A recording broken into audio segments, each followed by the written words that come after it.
sa kauna-unahang pagkakataon. Binasag na ni General Torre ang kanyang katahimikan, mga kababayan. Nagsalita na. Katunayan yan, mga kababayan, hindi po ito ang kauna-unahang pagkakataon na nagbigay ho siya ng kanyang pahayag matapos siyang sibakin ni Bongbong Marcos. Meron pa pong nauna. Yung mismong araw na yon na sinibak siya, meron po siyang naging pahayag din po. Pinasalamatan niya po lahat ng mga taga-suporta niya. Ayan. Lahat ng mga sumuporta sa pagiging PNP chief niya, pinasalamatan niya. Pero, hindi niya po pinasalamatan si Bongbong Marcos. Ganon pa rin po dito sa video na to, mga kababayan. Pero, lagi niyang sinasabi na hindi daw masama ang loob niya kay Bongbong Marcos. Sa bagay, wala tayong pakialam. Si Hudang may samasa ng loob kay Marcos. So wala. Pero basahin na lang po natin yung mga sinasabi niya. Bakit hindi niya pinasalamatan yung taong nag-appoint sa kanya? No? Kahit na sana sinibak siya, dapat pinasalamatan niya pa rin. Kaso, mga kababayan, parang baliktad yata ang sinasabi ni General Torre na hindi masama loob niya. Di mo ba? Ano sa palagay ninyo? No? Ito po yung video, panoorin po natin, pero basahin ko lang po muna, mga kababayan, itong nasa balita. Panoorin. Ayan. Sa unang pagkakataon ay nagsalita na si dating Philippine National Police o PNP Chief Police General Nicolas Torre III. Ayan, matapos ang pagkakasibak niya sa pwesto, 4 na araw ang nakalipas. Ang bilis, no? 4 na araw na pala, kala ko nung kahapon lang. Sa kanyang mensahe, ay nagpasalamat siya sa mga taong sumuporta at patuloy na nagbibigay suporta sa kanya matapos ang naging desisyon ni Ferdinand Marcos Jr. Kanino siya nagpasalamat? Siyempre, sa mga sumusuporta lamang po sa kanya. Hindi naman po siya yata sinuportahan ni Marcos. Kaya hindi niya pinasalamatan. Kasi kung talagang sinusuportahan siya ni Junior, bakit bigla-bigla siyang sinibak?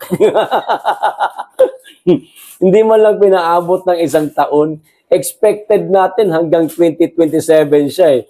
Pero magtatatlong buwan, 2 buwan mahigit pa lang, sibak na itong mama. Maliwanag na hindi nakasuporta sa kanya si Marcos. Kaya, tama lang. Yung pahayag niya na huwag pasalamatan. Si Bangag. Ito pa. Inihayag din ng dating hepe na wala siyang sama ng loob sa Pangulo at maging sa naging desisyon nito. Yan ang lagi niyang inuulit-ulit, mga kababayan. Ako hindi talaga ako naniniwala na wala siyang sama ng loob . No? Wala. Kasi kung talagang kinikilala niya yung pagtalaga sa kanya ni Marcos bilang PNP chief, kahit na sinibak siya, salamat pa rin, sir. Lagyan mo na lang ng pa rin. Salamat pa rin, sir. Kahit na sinibak niyo ako, at least kahit paano, naging PNP chief ako. Kahit sa maikling panahon ng aking pagiging PNP chief. Walang ganun. Hayaan na natin siya, mga kababayan. Ito na po yung video, panoorin na po natin. Magandang araw po sa inyong lahat. Una po sa lahat, maraming salamat sa aking mga taga-suporta. Ramdam ko ang inyong pagmamahal at tiwala. Sa gitna ng lahat ng kaganapan at nagaganap, ang inyong mga salita at panalangin ang nagsilbi at magsisilbing lakas at inspirasyon ko. Ikalawa, salamat din sa mga naawa sa akin. Ngunit hinihiling ko sa inyo, huwag niyo akong kaawaan. In spite of my abrupt removal as Chief of the Philippine National Police, okay po ako. Kung meron man tayong dapat kaawaan, iyon ay ang milyon-milyon nating mga kababayan na paulit-ulit na nagiging biktima ng palagiang pagbaha. Sila ang tunay na nangangailangan ng tulong at kalinga sa panahon ngayon, sapagkat hindi naman sila ang dapat laging nagdudusa at naghihirap tuwing tagulan. Ikatlo, inuulit ko na wala akong sama ng loob sa ating Pangulo. Nauunawaan ko na kailangan niyang gumawa ng mga mabibigat na desisyon. At ang pagkaalis ko bilang Chief of the Philippine National Police ay isa lamang sa mga ito. Pulis pa rin naman ako, and I serve and still continue to serve at the pleasure of the President and of our country. Mabuhay po tayong lahat. Mabuhay ang bagong Pilipinas.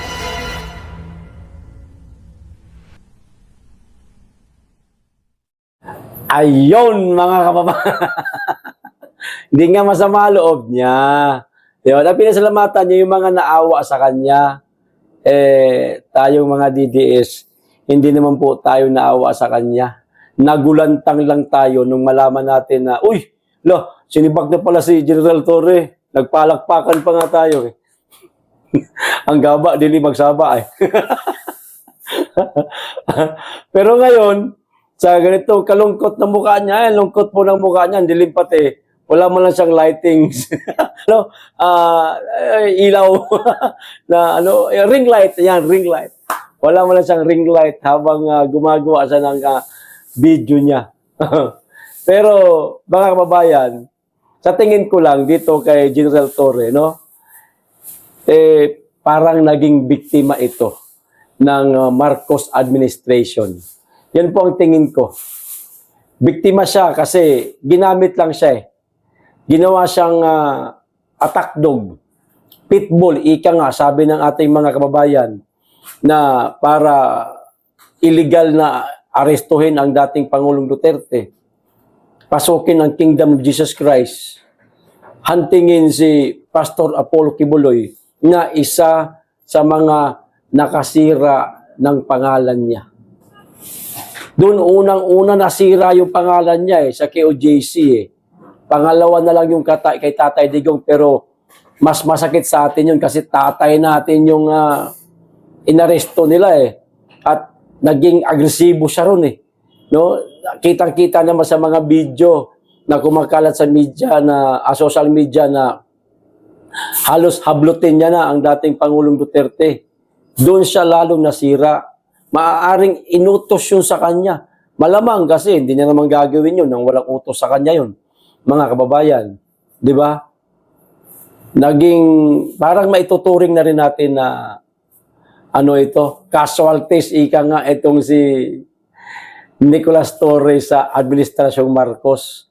Kung ako sa kanya, halimbawa ako si Torre, total, ganyan na rin lang na kahiya-hiya yung kinalabasan ng pagkatanggal ko sa PNP chief. Kung ano yung totoo, sabihin ko. Baka sakaling makabawi pa ako sa mga nasaktan niya, lalong-lalo na sa mga DDS. Di ba, mga kababayan? Maraming alam tong mama na to. Ikanta mo na, Sir Nick. Kanta mo na. Habang nandyan ka ba? Katulad nga lang sinasabi ng mga dating general ng AFP, ikanta mo na daw. Halos parehas po yung mga sinasabi namin, sir. Kaso, baka naghandom ba? Kumbaga sa Bisaya pa. Ano nga sa Tagalog yun? Baka nag-e-expect ka pa na mabigyan ka ng panibagong pwesto kaya hindi mo pa kinakanta. Huwag mo nang asahan, sir. Malabo kang mabigyan ng panibagong pwesto. Kasi ang ganda na ng pwesto mo eh. PNP chief ka na eh. Kung talagang meron siyang utang na loob o kung tumatanaw siya ng utang na loob sa'yo, itong si Marcos, hindi ka basta-basta tatanggalin sa pagka-PNP chief. Palagay ko, sir, natapos na yung mission mo sa kanila. Hanggang doon ka lang talaga. So wala ka ng ibang pwestong sasampahan pa. Wala na. Dalawa lang pamimilian mo, tulad nga na sinabi ni John Vic Remulla. Manatili ka bilang isang pulis o magretiro ka. Naku po. So ano pang ginagawa nyo? Ikanta nyo na. Sir, ikanta nyo na. Sige na, kanta mo na. Dinidemonyo ba, no? O ito pa, isang balita, mga kababayan. Si Saldico, parang totoo yata na wala na sa Pilipinas tong mama na ito, mga kababayan. Mismong si Spokes Abante, mismong si Spokes Abante na po ang nagsabi na wala siyang impormasyon kung nasaan ngayon si tawag nito, si Saldico. O ito sabi maikli lang, hindi ko nababasahin to lahat. Nasaan si Saldico? Ayan may question mark, mga kababayan. Walang impormasyon si House spokesperson Attorney Princess Abante patungkol sa kinaroroonan ni ako Bicol Party List Representative Saldico. Diba? House Princess Abante, di alam kung nasaan si Saldico. Maliwanag, mga kababayan. Imposible namang hindi nagpupunta si Saldico sa House of Representative, mga kababayan. Di ba? Imposible ho. Imposibleng hindi natanong ni Spokes si Martin Romualdez. Spokes nga Ito yung pinakadikit doon sa taong namumuno sa House of Representatives. Di ba? Merong mga meeting yan malamang na nagaganap. Closed door meeting. Andyan si speaker, nandyan tong Spokes, nandyan yung mga tropa-tropa nila. Imposibleng hindi natanong, Sir, nasan ba ngayon si Saldico? Bakit yung Big 6, Big 5 na lang? Di ba? Imposibleng hindi nasagot, mga kababayan. Maaaring alam nila, pero inilihim lang. Baka nga naman kasi madula si Abante, at masabi niya sa media, mabubuking. At baka mapatunayan na, baka totoo nga, etong mga sabi-sabi na tumakas na etong si Saldico. Malalaman ho natin yan, mga kababayan, sa mga susunod pa na araw. Wala naman kasing tago. Wala naman kasing lihim na hindi ho nabubunyag. Malalaman at malalaman din natin yan. Kasi lalo na kung magkaroon ng pagdinig tungkol sa tawag nito, sa mga flood control project na etong si Saldico, kasama di umano yung kanyang construction firm na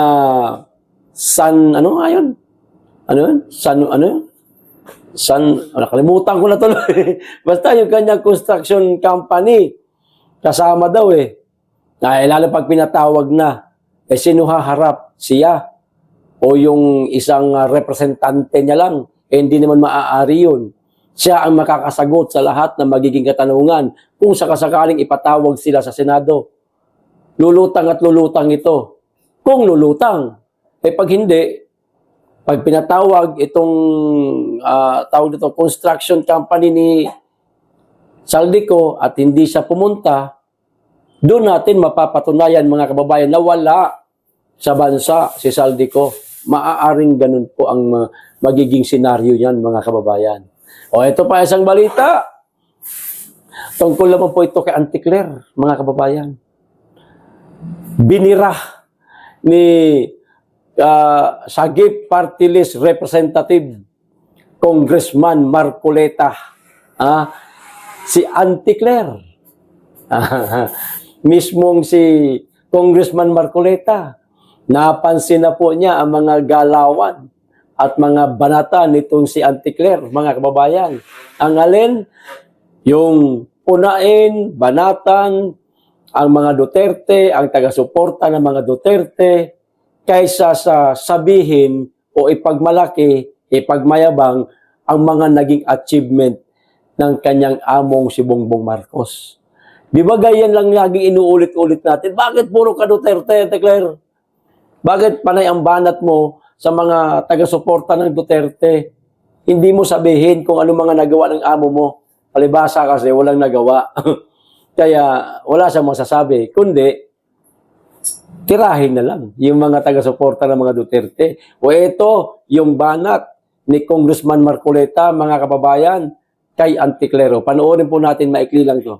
Po ba mas madaling depensahan ng administrasyon kung ito ay maraming mga notable achievements? Mas madali siyang depensahan kaysa depensahan yung mga or labanan yung mga kritiko ng gobyerno. Kasi ang nakikita ko po, parang din, siguro, napansin ko rin kasi si Yusek Claire Castro, pag siya po ay nagsasalita, lagi siyang on the defensive tone. No? Sa akin, rather than showcasing the landmark achievements of this administration, the PCO is reduced to just defending the administration from the harsh critics. Oh, di ba? Pagdidepensa na lang sa mga Marcos o kay mismong President Marcos ang ginagawa ni Antiklero. Hindi na yung totoong trabaho ang ginagampanan niya, yung sabihin kung ano ang mga achievement ni Marcos. Wala na siya nasasabing ganun eh. Kundi sagot na siya ng sagot. Lalo na kay Inday Sara, pag bumabanat si Inday Sara, napakabilis niya sumagot. Gustong-gusto niya ho yung ganun, mga kababayan. Kasi sa mga press briefing niya, halos wala siyang masabi talaga. Kasi yung mga, ako, minsan pinapanood ko yung mga press briefing niya eh. Pero wala po sa mga kaganapan sa bansa, yung mga sinasabi niya. Hindi ho natin nakikita. Hindi nga pinipick up ng mga mainstream media. Samantalang kanila ngayon, ang mainstream media. Di ba? Nasa kanila ngayon ang mainstream media, dapat pinipick up, pinapakita mismo ng mainstream media. Pero wala. Ang nagsasabi lang, si Antiklero, kunwari, sabihin niya na mura na ang bigas. Mura na ang bigas. Pero sa mainstream media, hindi sinasabi yan. Wala. Pero si Antiklero, ipinagyayabang niya. Pero ang totoo, yung 20 pesos na bigas, wala sa mga pampublikong merkado. Kundi, nasa kadiwa ni Junior lang. Nandoon lang. Yan lang ang kayang mga ipagmayabang ni Antiklero. O yung mga big ticket project, wala. So, ano gagawin niya? Wala naman siyang trabaho. Takot din naman siguro matanggalan ng trabaho. Katulad ni General Torre. Para magkaroon ng saysay, yung pag-appoint sa kanya at yung kanyang pwesto para ganahan sa kanya si Marcos, hindi siya tanggalin sa pwesto niya at nag-i-enjoy pa naman siya dyan, lalo na't malaki sweldo niya dyan, banata na lang ang mga Duterte. Banata na lang ng banatan ang mga kritiko ni Junior Marcos. Yun na lang ang pinaka nagagawa niya. At maibibigay niyang tawag nito, output sa kanyang trabaho para matuwa yung amo niya. Di ba? Hanggang dito lang. Maraming salamat. Mag-iingat kayo lagi at higit sa lahat, mahalin natin ang Pilipinas.